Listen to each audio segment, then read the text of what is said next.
Hello সবাইকে, কেমন আছো তোমরা? আশা করি ভালো আছো, আমিও ভালো আছি। এই ভিডিওটা সোমবার দিন করা হয়েছিল। সোমবার সকাল থেকে আমি কি করেছি যতটা পেরেছি তোমাদের সাথে শেয়ার করেছি।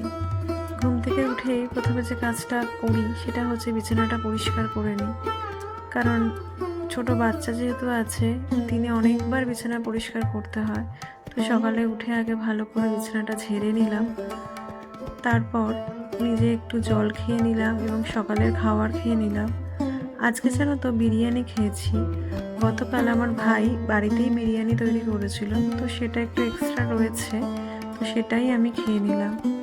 তারপর আমার ছেলেকে ওর ঠামের কাছে দিয়ে আসলাম খাওয়ানোর জন্যে, আর আমি সকালের খাবারটা খেয়ে আমার অফিসিয়াল যে কাজ আছে সেখানে সেই কাজটা শুরু করলাম।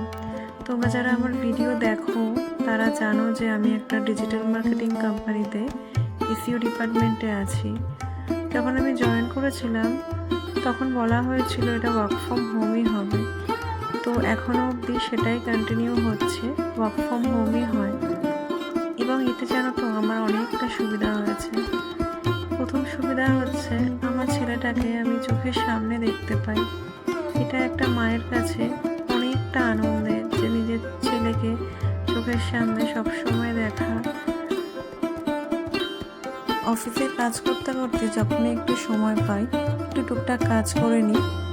যেমন ধরো আজকে এই মানি প্ল্যান্টটা 5 দিন অন্তর অন্তর আমি জলটা চেঞ্জ করি, বাট অনেক দিন হয়ে গেল জলটা চেঞ্জ করা হয়নি। তো দেখো কিছু পাতা না হলুদ হয়ে গেছে, তো এগুলোকে আজকে পরিষ্কার করলাম। আর এই যে মানি প্ল্যান্টটা যেটার মধ্যে রাখি সেটা তো তোমরা আই থিঙ্ক দেখেছো আগে, যেটা আমি বাড়িতেই তৈরি করেছি। এটা একটা কাচের নর্মাল বয়াম ছিল, তো সেটাকে আমি একটু আঁকাঝোঁকা করে এরকম তৈরি করেছি। তো সেটার মধ্যে আমি মানি প্ল্যান্টটাকে রাখি। তো এটাই দেখো ভালো করে ধুয়ে আমি জল ভরে নিলাম, তার মধ্যেই এই মানি প্ল্যান্ট গাছগুলোকে রেখে দিলাম। এই গাছগুলো না একসঙ্গে নিচের দিকে বেঁধে এবার রাখলাম, আগেরবার বাঁধা ছিল না, যাতে গাছগুলো ঠিকঠাক থাকে। যাই হোক, এইভাবেই কিন্তু আজকের দুপুরটা কাটলো। কিছুক্ষণ পর আবার আমার একটু কিছু ক্লায়েন্ট কল এসেছিলো, তো ক্লায়েন্ট কলে আবার জয়েন করতে হলো। তো তারপরে কিছুক্ষণ কাজ করে আবার ছেলেকে দুপুরবেলায় যে আপেল বা কলা যাই কিছু খাওয়ানো হয় যখনই সময় পাই তখনই এসে কিছু করে দিই। যেমন মাঝে মাঝে আপেলটা কেটে দিই যাতে ওকে তাড়াতাড়ি খাওয়ানো হয়। এবং তারপর তো এখন শীতকাল আসছে, এখন প্রতিদিন ওকে তেল মাখিয়ে স্নান করাতে হবে। তো যখনই সুযোগ সময় পাই আমি ওকে ওইগুলো করিয়ে দিই, তারপর স্নানটা আমি ওকে করাই। তো এই ধরো আমি অফিসিয়াল কাজের মাঝে মাঝে যে সময়গুলো ধরো এদিক ওদিক কাজ করি বা ছেলের জন্য কিছু করতেই হয়, সেইগুলো না অনেকটা এক্সট্রা সময় লেগে যায় আমার যে ডেলি যে কাজগুলো থাকে সেগুলো শেষ করতে।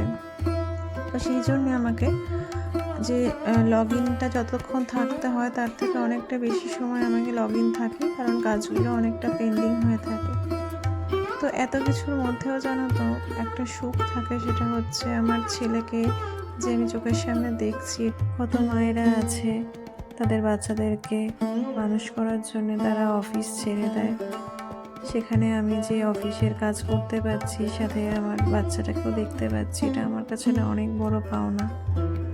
এবং এটা না সম্ভব হয়েছে আমার বাড়ির প্রত্যেকটা মানুষের ভালোবাসা বলো, প্রত্যেকটা মানুষের সাহায্য বলো, সেই জন্যই সম্ভব হয়েছে। তারা না থাকলে আমি এটা কন্টিনিউ করতে পারতাম না, কারণ এখন প্রচণ্ড পরিমাণে প্রেশার থাকে প্রাইভেট কোম্পানিতে, তোমরা জানোই। তো আজ এই অবধি থাক। সন্ধ্যাবেলায় আমি চা খেয়ে নিলাম, চাটা না খেলে একদমই হয় না। তো চা খেয়েই আজকের ব্লগটা এখানেই শেষ করছি। আশা করি তোমাদের অনেক ভালো লাগবে এই ব্লগটা দেখলে। অবশ্যই জানিও কেমন লাগছে, আর একটা কমেন্ট কিন্তু অবশ্যই করে দিও। তোমাদের একটা কমেন্ট, একটা লাইক কিন্তু আমার জন্য অনেক বড় পাওনা। আজ এখানে বাই।